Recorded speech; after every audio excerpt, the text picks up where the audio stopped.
Assalamualaikum warahmatullahi wabarakatuh. Kembali lagi di channel LXV bersama saya Muhammad Lutfi Ramadan.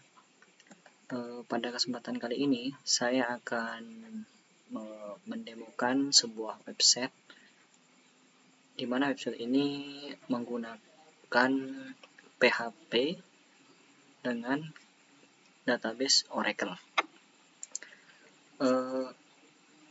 Di sini aplikasi yang saya buat adalah aplikasi peminjaman barang Laboratorium Pen Space Delu Sumeneb. Kenapa saya membuat ini? Karena saya lihat kampus yang saya tempati sekarang ini masih awal dan belum memiliki sistem peminjaman barangnya. Katakanlah peminjaman barang inventaris ya, atau pada laboratorium seperti ketika minjam komputer, LCD dan lain-lain seperti itu. Untuk database-nya sendiri di sini saya menggunakan Oracle. Nah, di sini saya memiliki user dengan nama saya Lutfi, dan untuk tabelnya di sini banyak ya. Tapi saya tidak menggunakan semuanya karena ini hanya tabel-tabel sisa kemarin. Untuk yang digunakan oleh saya sendiri hanyalah barang, lalu jenis, dan peminjaman, pengembalian, pengguna atau user atau peminjam, lalu ada petugas dan ruang. Nah, tentunya di sini sudah terrelasi ya, antara barang, jenis, peminjaman, pengembalian, pengguna, petugas dan ruang. Itu sudah terkoneksi ya, sudah berelasi. Contohnya kita lihat satu saja di sini. Untuk ruang ini terrelasi ke barang seperti itu. Di sini soalnya kalau SQL developer saya kurang tahu bagaimana cara melihat desainer secara keseluruhan. Hanya saya mengetahui satu seperti ini, satu persatu. Nah, seperti ini. Ini hubungannya. Oke, tanpa menama-nama, sekarang saya akan coba untuk mendemokan aplikasi yang saya buat. Untuk aplikasinya sendiri, ini dijalankan di web server lokal ya. Untuk web server lokalnya saya menggunakan server Apache. Oke, sekarang kita akan coba login menggunakan admin terlebih dahulu, karena ini sebenarnya dikhususkan untuk admin. Hanya saja saya karena ada tambahan sisa waktu untuk mengerjakan, jadi saya menambahkan untuk login untuk user yang hanya bisa meminjam saja nantinya. Oke, sekarang kita coba langsung login sebagai admin. Di sini saya sudah memiliki akun untuk admin, karena untuk admin itu tidak mungkin ada registrasi untuk admin ya, hanya adminnya saja yang tahu, seperti langsung minta pada developernya. Oke, di sini login sebagai Lutfi. Oke, di sini ada alert masuk sebagai admin. Nah, ini merupakan halaman awal. Halaman awal ini dashboard ini berisi carousel, dan di pojok kanan di sini session yang sedang login. Dan di sini kebetulan namanya Muhammad Lutfi Ramadan ya. Nah, di sini ada carousel atau slider. Nah, di sini ya hanya sambutan seperti itu. Lalu untuk menu-menunya di sini ada dashboard, lab ini berisi tentang ruang, jenis dan barang, di mana ruang dan jenis ini sebenarnya master data ya. Tapi kita juga bisa menambahkan karena seiring berjalannya waktu biasanya pasti akan bertambah sebuah datanya. Oke, selanjutnya di sini ada data petugas, data peminjam. Untuk admin ini full access. Di sini ada peminjaman dan pengembalian. Untuk fitur ruang, nah di sini saya sudah ada studio musik dan lab IT. Untuk keterangannya ini kedap suara, ruang untuk mahasiswa jurusan IT. Dan untuk kodenya ini auto generate ya. Saya membuat sebuah fungsi di mana fungsinya nanti dipanggil untuk mengenerate kode random antara alfabet dengan numerik. Oke, di sini ada tambahan data, ada edit dan hapus. Oke, sekarang kita coba untuk menambahkan data ruang. Nah, jadi di sini saya tidak menampilkan lagi untuk kodenya karena sudah auto generate. Jadi otomatis kita tidak bisa menambahkan sendirian. Sini juga ada validasi ya. Nah, seperti itu. ada. Jadi kita harus diminta. Oke, sekarang kita coba untuk kita masukkan lab jaringan. Untuk keterangan kita beri ruang penyimpanan keperluan jaringan. Oke, kita submit. Data berhasil disimpan. Nah, di sini sudah masuk dengan kode yang kita generate ini AIW1E. Nah, lab jaringan dengan nama jaringan dan ini ada keterangannya juga. Oke, selanjutnya kita coba untuk edit keperluan jaringan, atau kita namai saja.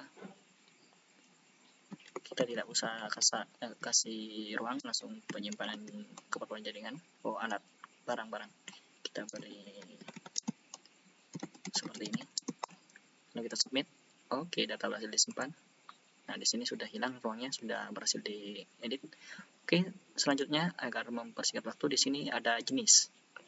Nah, untuk jenis ini saya rasa jenis itu hanya ada dua ya, elektronik dan non-elektronik.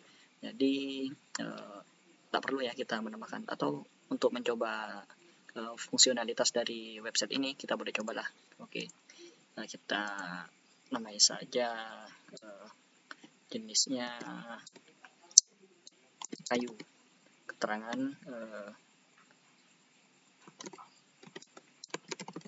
rapuh. Nah, ini hanya sama-sama ya. Oke, kita submit. Oke, data berhasil disimpan. Lalu di sini bertambah sudah mudah rapuh. Kita coba edit di sini. Nah, jenisnya kayu jati, karena kita langsung submit. Oke, berhasil disimpan. Oke, setelah kita mengedit, kita hapus saja ya, karena tidak perlu ini. Oke, berhasil dihapus, hilang. Nah, ini sudah auto generate juga ya. Saya menggunakan fungsi yang saya definisikan sendiri.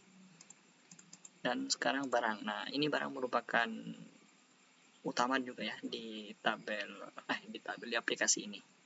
Dimana barang ini untuk kodenya juga auto generate. Ini saya mau fungsi untuk barang-barangnya ini menggunakan terrelasi ke kode jenis, ke tabel jenis, ke tabel ruang, dan ya seperti itu. Oke, selanjutnya kita coba untuk menambahkan barang. Kita barang LCD atau kamera. Jangan-jangan kita mikrofon saja untuk keperluan, misalkan mikrofon ya, seperti ini mungkin tulisannya. Oke, selanjutnya kita kondisinya ini untuk admin yang memasukkannya. Kondisinya katakanlah baik. Untuk jumlahnya ini kita beri saja 10. Untuk jenisnya tentu saja elektronik.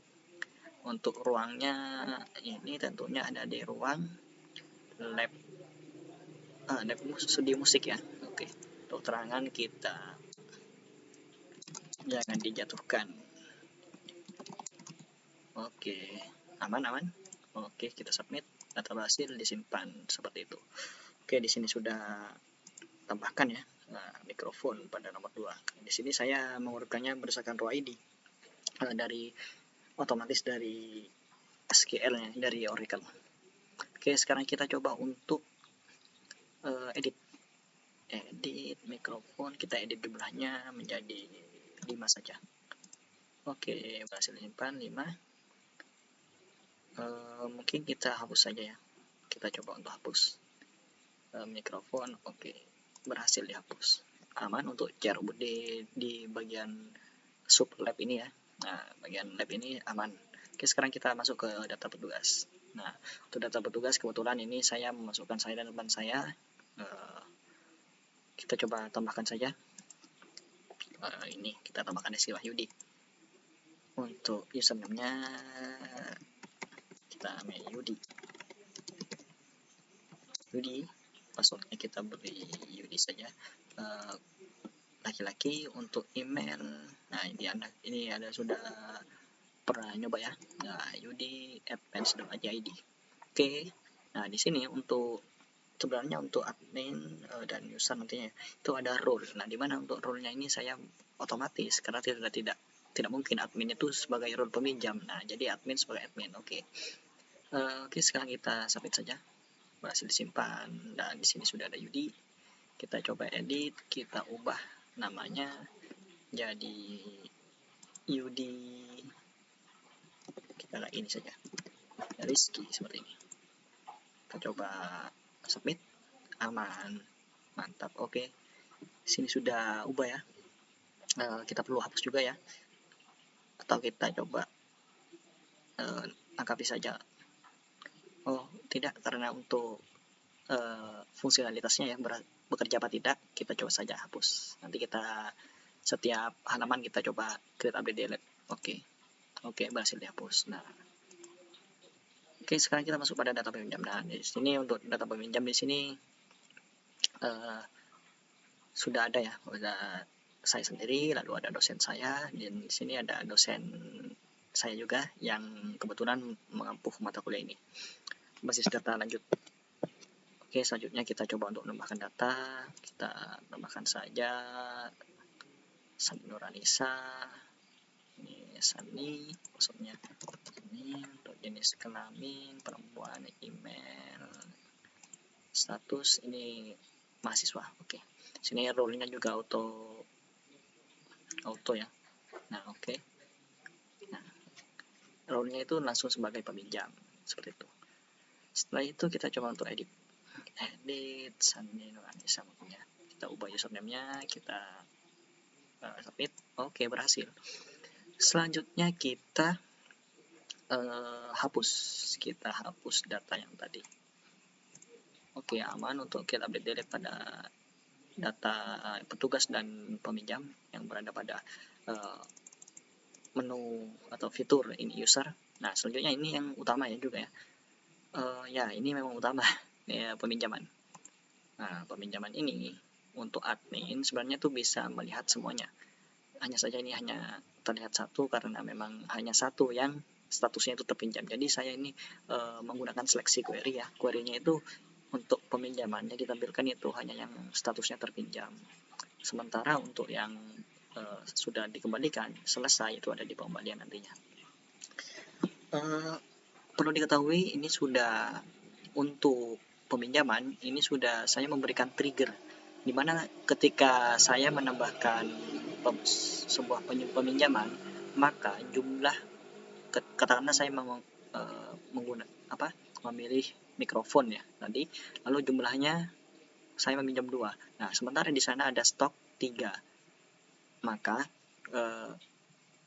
nanti ketika saya inputkan peminjaman, nanti di stok barang di sini nanti itu jadi dikurangi ya, jadi 1 ya, karena 3 dikurangi 2 jadi 1, seperti itu. Dan bukan hanya itu, untuk peminjaman ini juga saya memberikan triggernya itu ada di ini lagi, status peminjaman. Namun bedanya itu kalau di status peminjaman itu eventnya itu setelah saya menginputkan pengembalian.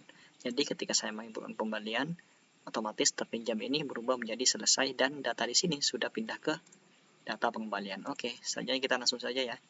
Nah, kita tambahkan peminjamnya, karena ini admin ya harus memilih. Kita coba menggunakan Muhammad Firmadan untuk kita coba saya pinjam PC, katakanlah PC untuk jumlahnya jam 1. Oh, kita ya cek dulu. Kita cek dulu di barang PC ada 20 ya. Kita ingat-ingat ada 20. Lalu kita lakukan peminjaman barang ini untuk PC. Di sini jumlah meminjamnya itu 1, tanggal pinjam. Nah, tanggal pinjam ini sudah otomatis ya. Otomatis sesuai dengan sistem tanggal pada device kita. Untuk tanggal kembali ini kapan akan dikembalikan, seperti itu, agar ada istilahnya tenggatnya ya. Nah, kita memberikan saja tanggal 16, lalu kita submit.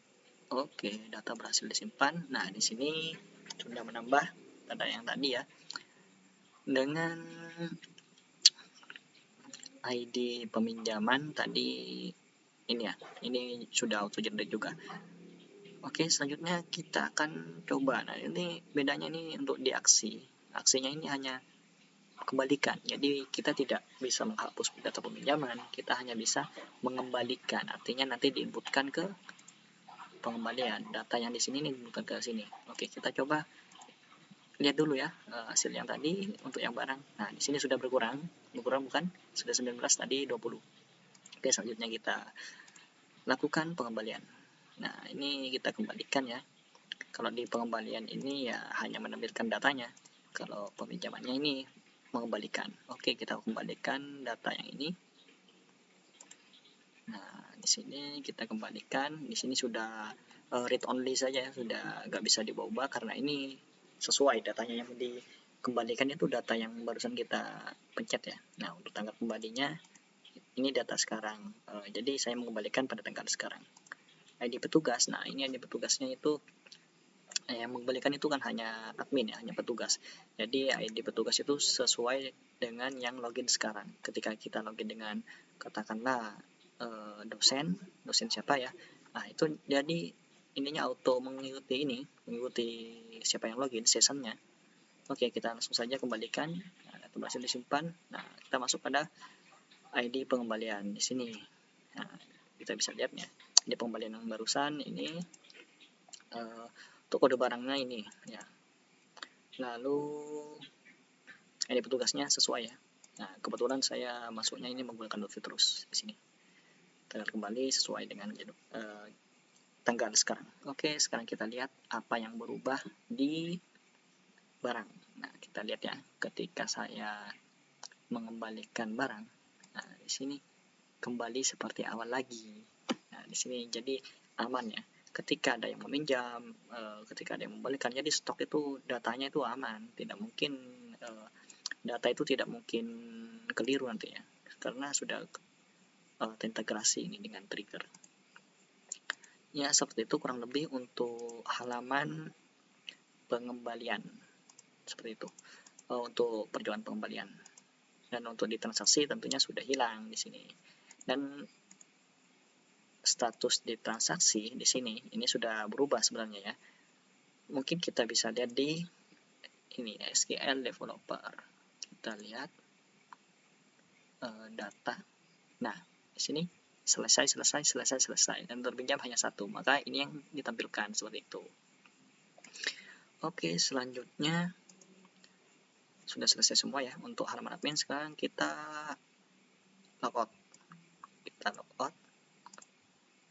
Nah, oke, selanjutnya kita akan langsung login menggunakan Maulud Ramadan. Untuk passwordnya ini Firefox 99. Oke, masuk sebagai user. Nah, di sini usernya yang masuk ini Muhammad Lutfi Ramadan ya, tentunya session, atau kita coba saja masuk dengan yang lain. Kita coba. Oh, sebelumnya saya ingin menjelaskan bahwa ini sudah ada middleware-nya ya.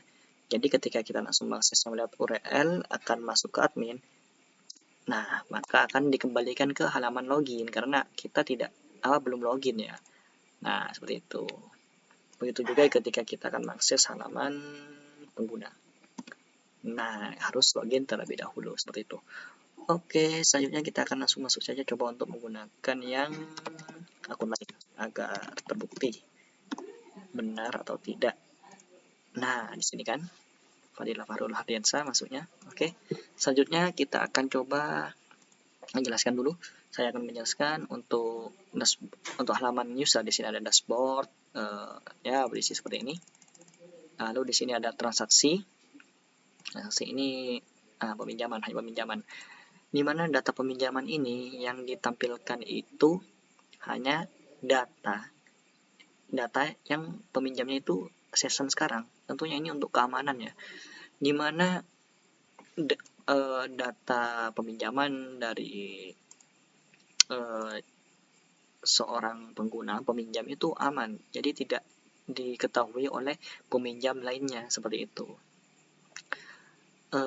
Tentunya itu merupakan upaya untuk mengamankan data ya. Jadi tidak perlu merasa cemas. Selanjutnya kita coba untuk tambah data ini untuk menambah peminjaman ya. Untuk peminjamannya sendiri ini ID peminjam ini otomatis menggunakan ID atau diisi dengan ID session yang sedang login. Lalu untuk barangnya kita coba speak PC saja ya. PC kita pinjam 5 atas nama Fadil Fahrul Hardiansa ya, ID-nya ini. Lalu untuk tanggal pinjam otomatis akan dikembalikan tanggal 16. Nah, kita lihat dulu agar terbukti. Di sini kita lihat. Nah, untuk barangnya di sini ada 20 ya. Nah, di sini ini untuk PC ada 20. Ketika kita lakukan peminjaman sebanyak 5, kita submit, masih disimpan. Nah, di sini sudah masuk. Nah, kita refresh di sini. Nah, ini berubah 15. Gimana? Nah, ini merupakan sebuah trigger ya. Nah, dan di sini juga data diurutkan berdasarkan status pinjaman. Jadi yang terpinjam itu ada di atas. Kenapa saya menampilkan data yang selesai dipinjam? Karena ini untuk istilahnya history dari si peminjam ya. Karena saya di sini berasumsi untuk tidak memasukkan pengembalian ya. Nah, jadi saya hanya memasukkan peminjaman saja, seperti itu. Ya, untuk halaman user kurang lebih seperti itu. Selanjutnya kita logout saja. Nah, selanjutnya saya akan menjelaskan source code-nya secara singkat saja. Di sini sebenarnya saya menggunakan ya bisa dikatakan MVC KW seperti itu.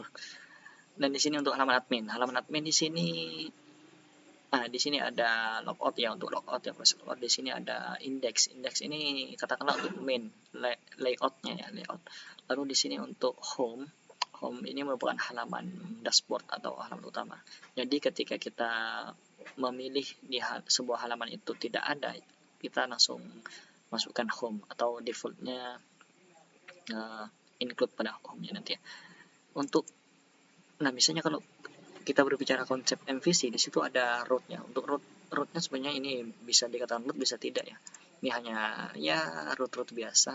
Jadi di sini semua ya, root-nya jadi 1. Lalu kita masuk ke barang. Nah, di sini untuk folder barang ini ada view sama controller. Nah, ini untuk yang namanya sama dengan folder itu merupakan view-nya. Lalu untuk create-nya ini merupakan form untuk menambahkan data. Lalu untuk destroy ini merupakan proses untuk menghapus data. Edit ini untuk proses form, untuk form menambahkan mengedit atau mengupdate data. Untuk store ini merupakan proses untuk menambahkan data. Nah, ini prosesnya beda dengan create ya. Create untuk form, store untuk proses. Untuk update, nah ini untuk update untuk proses juga, proses update data. Oke, selanjutnya di sini ada jenis, sama juga create, destroy, edit, jenis. Nah, jenis ini merupakan view-nya, yang lainnya itu merupakan controller ya. Ini untuk create ini sebenarnya view juga, namun masuk pada controller. Lalu di sini ada peminjam sama juga create, destroy, edit, peminjam, view, store, update. Lalu di sini ada pengembalian. Untuk untuk peminjaman. Di peminjaman ini ada create, peminjaman, store.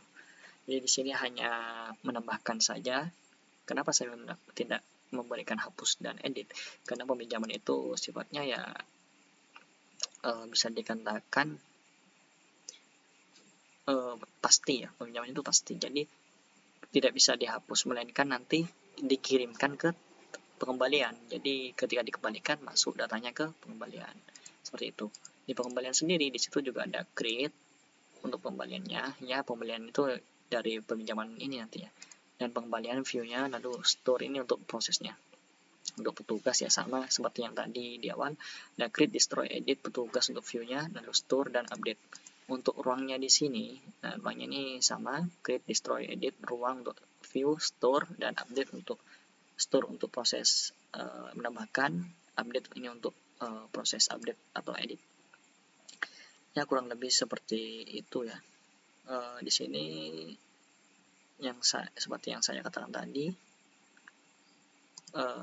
peminjaman. Nah, di sini peminjaman di sini sama yang kayak saya jelaskan ya. Ini ditampilkan berdasarkan status peminjaman yang terpinjam saja dan diurutkan berdasarkan row ID. Ini untuk admin ya. Nah, untuk user di sini pengguna ya, peminjaman. Nah, di sini beda lagi. Di sini yang ditampilkan itu hanya data yang dimana peminjamnya itu merupakan session ya. Ini ID pengguna untuk di database-nya. Namun untuk view-nya tadi saya menggunakan peminjamnya. Nah, di sini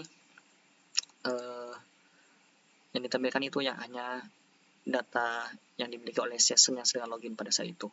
Untuk statusnya di sini untuk urutannya berdasarkan status peminjaman secara descending ya seperti itu. Oke, selanjutnya saya akan menjelaskan hal penting lagi yaitu config. Nah, config-nya ini ya sederhana sekali ya. Di sini config-nya ini menggunakan, nah di sini ada variable con ini yaitu OC connect atau koneksi ke database-nya.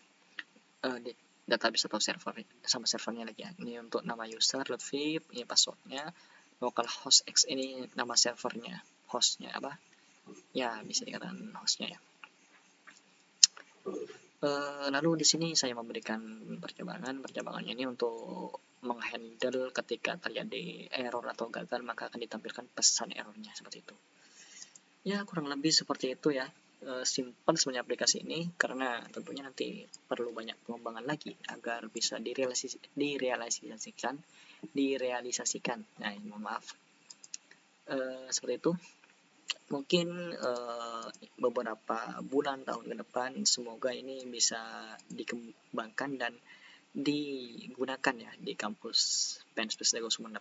Tentunya ini ya hitung-hitung agar terintegrasi dan terdata ya peminjaman-pinjaman pada kampus itu. Oke. Untuk database ya seperti yang tadi ya, di sini sudah saya jelaskan yang di awal. Ini menggunakan trigger, kita coba lihat dulu triggernya. Ini ya di sini, nah di trigger ini ada ini yang sisa kemarin. Di sini ada status kembali, kita ambil dan status kembali ya seperti ini kodenya. Ya kurang lebih seperti itu. Oke, terima kasih sudah menonton video ini. Semoga bermanfaat.